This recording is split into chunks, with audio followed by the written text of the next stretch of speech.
नमस्कार नमस्कार नमस्कार दोस्तों, मैं Nikhilesh Jain Hindi chess base India channel पर आप सभी का हार्दिक अभिनंदन करता हूं।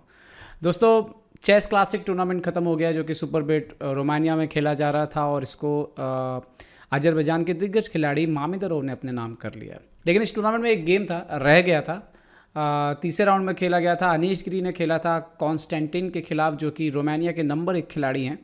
और ये मैच जो है एक बहुत सारी चीज़ें जो है वो सिखाता है।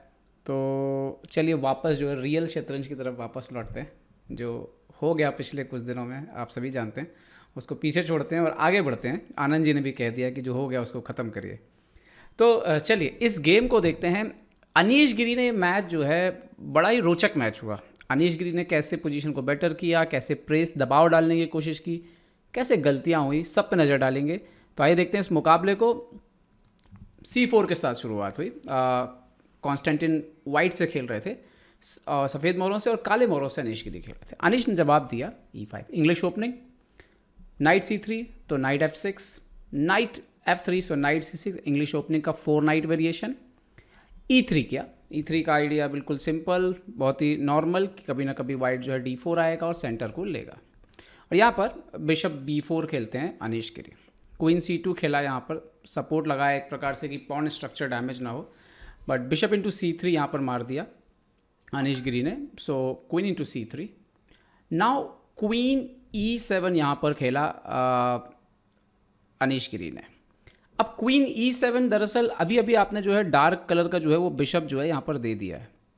तो क्वीन E7 दो बातों को ठीक करता है। एक तो डार्क स्क्वायर की जो आपने कमी हो गई है बोर्ड पर उसको कंट्रोल करता है, और दूसरा ये कि कभी किंग के लिए अगर लगा कि लॉन्ग कैसल के लिए रास्ता बन सकता है वो हो सकता है। और एक सेंटर पर जो है आपने एक सपोर्ट जो बिल्ड कर दिया, एक प्रकार से आप D4 को जो है वो डिस्करेज कर रहे हो कि D4 आप खेल नहीं सकते क्योंकि किंग आपका सेंटर पर है। तो इंपॉर्टेंट मूव है। फिर भी वाइट D4 करता है। ओके, सो नाइट E4 यहाँ पर खेलते हैं अनीश गिरी।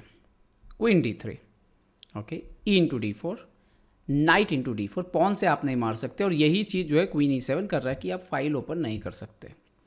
नाइट C5, ये लाइन है, बराबर मैच खेला गया है इस लाइन पे। क्वीन D1 यहाँ पर क्वीन पर अटैक हुआ तो क्वीन वापस चला गया। And now night into D4, queen into D4 वापस सेंटर पे आता है क्वीन।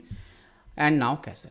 अब यहाँ पर आप देखोगे तो बिशप E2 वाइट कर रहा है। अभी आप देखो तो ब्लैक जो है आफ्टर जो नेक्स्ट मूव B6 भी हो गया, कैसल हो गया, बिशप B7, आपको ब्लैक थोड़ा ठीक ही लगेगा वाइट से। क्यों? भले वाइट के पास 2 बिशप है, लेकिन अभी वो 2 बिशप के पास प्रॉपर डायगोनल नहीं है कि कहाँ से वो बिशप जो है आगे अभी बहुत ही एक्टिवली खेलने वाले हैं। जबकि ये जो बिशप है ब्लैक का, ये तो काम पे लग गया है, इसको तो अपना काम मिल चुका है और उस पूरे डायगोनल पे वो प्रेशर डाल रहा है। ठीक है, उसका सामना भी अभी जो है आप नहीं रख सकते, वरना स्ट्रक्चर डैमेज हो जाएगा बिशप इंटू F3 मार के। तो कहीं ना कहीं ब्लैक ठीक पोजीशन पे। अब वाइट जो है वो गेम कैसे कंटिन्यू करेगा, कभी ना कभी वाइट को सेंटर ओपन करना, सेंटर से कुछ स्ट्राइक लेना पड़ेगा, चाहे वो F4 E4 हो, या ब्लैक को यहाँ से खेलना पड़ेगा, फिर वाइट को फिर बिशप B2 वगैरह लगा के खेलना पड़ेगा। तो कुल मिलाकर के आप कह सकते हो कि यहाँ पर वाइट के पास प्ले जरूर है, लेकिन इस पर्टिकुलर पोजीशन में ब्लैक ठीक है। तो अनीश गिरी यहाँ पर ठीक कर रहे थे।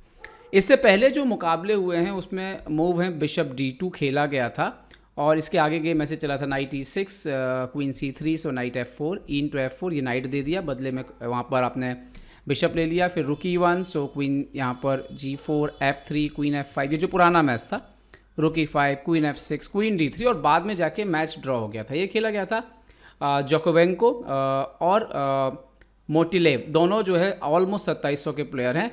2019 में यह मैच खेला गया था।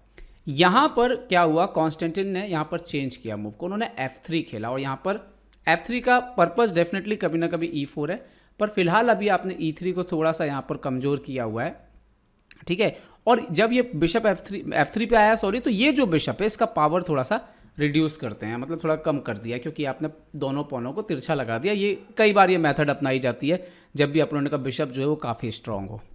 ओके, यहाँ पर अनीश गिरी ने कंटिन्यू किया A5 एक अच्छा मूव है, आपको B4 आने से रोक रहा है।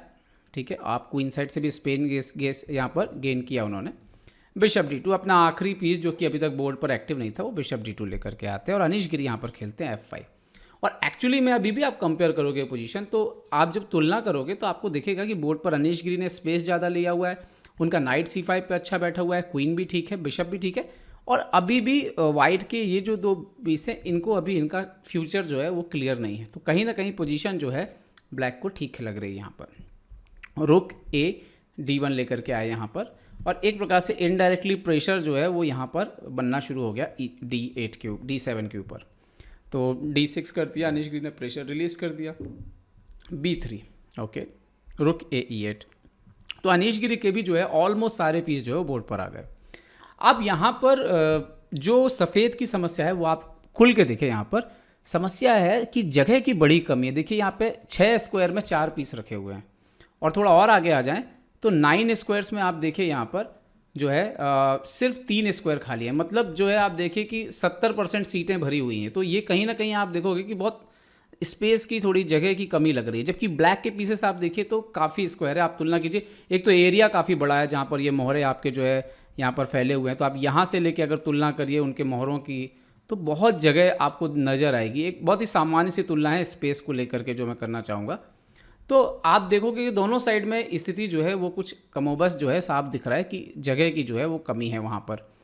ओके, तो कैसे एडजस्टमेंट करें, तो वही करना पड़ेगा। एक पीस को आगे इधर, एक पीस को उधर। तो वाइट को भी समय लग रहा है, जबकि ब्लैक के पास कुछ अच्छे प्लान हो सकते हैं। ब्लैक ने रुक F6 लेकर के एक्टिव, देखिए अभी आप अटैक में जा सकते हैं। तो काफ़ी संभावनाएं ब्लैक के पास दिख रही थी, जबकि वाइट फंसा हुआ लग रहा था। तो ऐसा लग रहा था कि अनिश गिरी ये मैच में माहौल बना रहे हैं, कुछ ना कुछ होगा। Bishop D3 okay, queen F7 खेला यहाँ पर। क्वीन F7 का आइडिया जो है, अब क्वीन को जो है वो किंग साइड जो है, किंग के ऊपर आक्रमण करने के लिए, शिफ्ट करने के लिए तैयार है। ओके, यहाँ पर खेला इन्होंने रुक E2। वो तैयारी कर रहे हैं कि भाई कभी ना कभी तो सेंटर तोड़ना पड़ेगा तभी काम चलेगा। और बस एक ही वो चीज़ थी जिसको अनिश गिरी को संभालना है कि सेंटर ओपन ना हो जाए वाइट का, वरना वाइट के पीसेस भी अचानक एक्टिवेट हो जाएंगे। डबल बिशप है उनके पास। क्वीन H5 खेला अनिश गिरी ने। यहाँ तक बिल्कुल सब कुछ परफेक्ट जा रहा था अनिश के हिसाब से। बिशप E1 खेला यहाँ पर वाइट ने। शायद आइडिया ये है कि बिशप कभी जरूरत पड़ने पे G3 आके डिफेंस में काम आ सकता है। अब यहाँ पर वो मोमेंट था, आप चाहें तो पॉज भी कर सकते हैं। यहाँ पर अनिश गिरी खेल सकते थे नाइट E4। ये बहुत ही इंटरेस्टिंग था, क्योंकि अगर यहाँ पर F इंटू E4 मारता वाइट, तो ब्लैक जो है यहाँ पर F इंटू E4 मारता, और उसके बाद देखिए रुक नहीं बच, मतलब पोजीशन बहुत ही ख़राब हो जाएगी। ठीक है, अगर बिशप G3 वगैरह खेल दे तो भी C5 के बाद जो है जैसे क्वीन को फोर्स बैक जाएगा, और नाइट G3 H G3, और उसके बाद क्वीन G5 आते हैं। आप सब देखिए पोजीशन बहुत ख़राब हो रही है। तो और बिशप B1 जाएंगे तो नाइट G5 आ रहा है, और उसके बाद आप देखिए F3 पे एक सेक्रीफाइस तैयार है यहाँ पर, और पोजीशन बिल्कुल ब्लास्ट होने के लिए तैयार है। रुक ऊपर आपका रखा हुआ है। तो कुल मिला के सारी पोजीशन में अनिश गिरी बेटर लग रहे थे। लेकिन अनिश गिरी ने यहाँ पर मूव खेला बिशप E4, मतलब नाइट की जगह उन्होंने यहाँ पर बिशप खेल दिया। अब जैसे ही बिशप यहाँ पर आया तो जवाब दिया गया बिशप B1। ओके, अब उनको फोर्स नहीं है यहाँ पर एक्सचेंज करना। अच्छा मार देते तो फिर से वही प्रॉब्लम है, FE4 के बाद जो है बहुत दिक्कत है। तो मार तो सकते नहीं है, तो उन्होंने खेला यहाँ पर bishop B1। Okay, bishop B1 पे रुक G6, बिशप G3 आया यहाँ पर कॉन्स्टेंटिन। सो बिशप इंटू B1 मारा यहाँ पर, क्योंकि अनिश को वहाँ पे नाइट चाहिए था। रुक इंटू B1, नाइट E4 और रुक EB1। और इसके बाद अनिश गिरी ने जैसे ही नाइट इंटू G3 मारा, क्वीन इंटू D। अब ये जो मतलब ये जो मोमेंट है ना, ये एक्चुअली वो मूव है जो अनिश गिरी ने मिस कर दी उनको अटैक करते वक्त।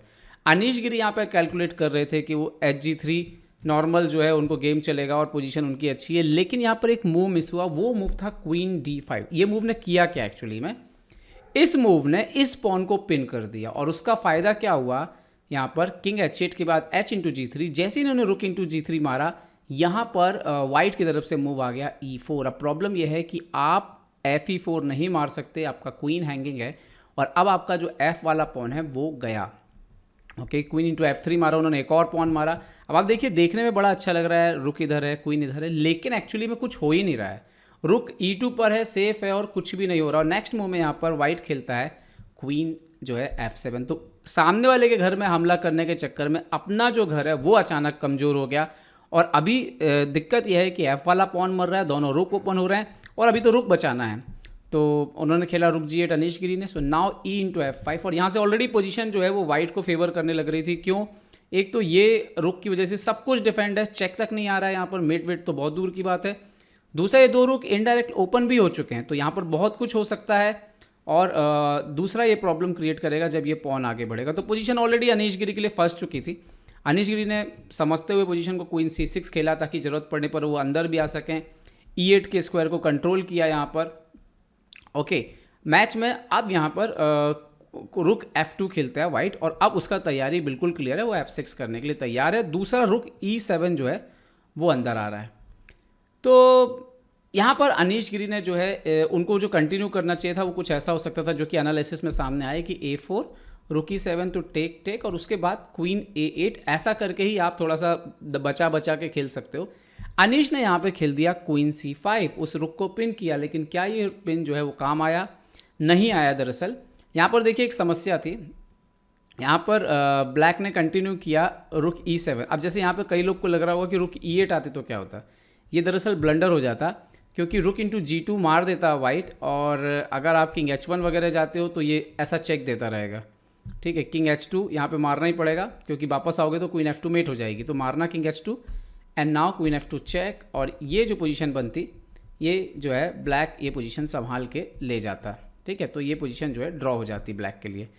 तो रुक E7 खेला यहाँ पर जब वाइट ने, तो ब्लैक ने जवाब दिया क्वीन D4। ये ऑलरेडी गलती हो गई थी। यहाँ पर एक और चीज़ थी, अगर रुक E8 खेलते और रुक G2 पे ये वेरिएशन भी इंपॉर्टेंट है कि अगर वो किंग G2 मारते तो दरअसल क्वीन C6 चेक आता, और आप देख सकते हो कि ये जो रुक है वो गया काम से।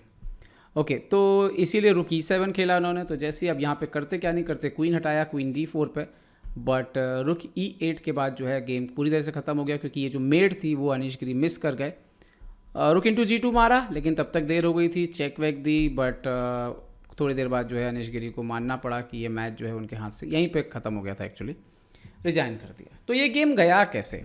पहले तो अनीश गिरी अच्छी पोजीशन में थे, तो पहला जो शॉट मिस हुआ अनीश से वो था बिशप E4 की जगह नाइट E4 जाना था, ये एक मिस हुआ यहाँ पर। अच्छा, दूसरा उसके बाद क्या हुआ कि यहाँ पर अनीश थोड़ा एम्बिशियस हो गए और उनको लगा कि ये मैच जीतना चाहिए। दूसरा एक क्वीन D5 मिस हुआ उनसे, और फिर तीसरी जो गलती थी इस पोजीशन पे आने के बाद बेसिकली तो ऑलरेडी माइनस हो गया था। तो यहीं से जैसे जो क्वीन F3 है, यहीं से खेल जो है वो गड़बड़ होता है। स्पेशली नाइट G3 के बाद क्वीन D5 का आ जाना जो है उनको बहुत महंगा पड़ा। इवन इस पोजीशन पे भी जो है वो शायद संभल के खेल सकते थे, जैसे रुक E6 वगैरह करके, तो भी गेम जो है वो चलता और कुछ ऐसा बड़ा उनको झटका जो है वो नहीं लगता। तो कभी कभी जब आप आक्रमण करने जाते हैं तो अगर आपका खुद का घर कमज़ोर हो तो वो प्रॉब्लम आपको क्रिएट हो सकती है, तो उसको लेकर के सावधान रहना ज़रूरी है। और ये कभी कभी बड़े बड़े खिलाड़ियों के साथ भी ऐसा धोखा हो जाता है। उम्मीद करता हूँ ये वीडियो से आपको कुछ सीखने मिला होगा। हिंदी चेस बेस इंडिया को यूं ही लाइक, शेयर और सब्सक्राइब करते रहें दोस्तों, अपना सपोर्ट जो है हमें देते रहें। चेस बेस इंडिया के लिए मैं निखिलेश जैन, जय हिंद। तो उम्मीद है आपको हमारे वीडियो पसंद आए होंगे। अपने सुझाव हमें जरूर दें, और याद रखें शतरंज की हर छोटी बड़ी खबर के लिए जुड़े रहें चेस बेस इंडिया चैनल से। जी हाँ, चाहे वो खिलाड़ियों के इंटरव्यू या फिर वो खेल का विश्लेषण, चेस बेस इंडिया हमेशा आपके लिए खबरें लाएगा सबसे तेज सबसे जल्दी। सब्सक्राइब करें Hindi chess base India channel को। अगर आप यूट्यूब पर देख रहे हैं तो सब्सक्राइब करें, और साथ ही साथ बेल आइकॉन दबाना ना भूलें दोस्तों, क्योंकि इसी से मिलेंगे आपको सारे नोटिफिकेशन। फेसबुक पर देख रहे हैं तो जरूर लाइक और शेयर करना ना भूलें।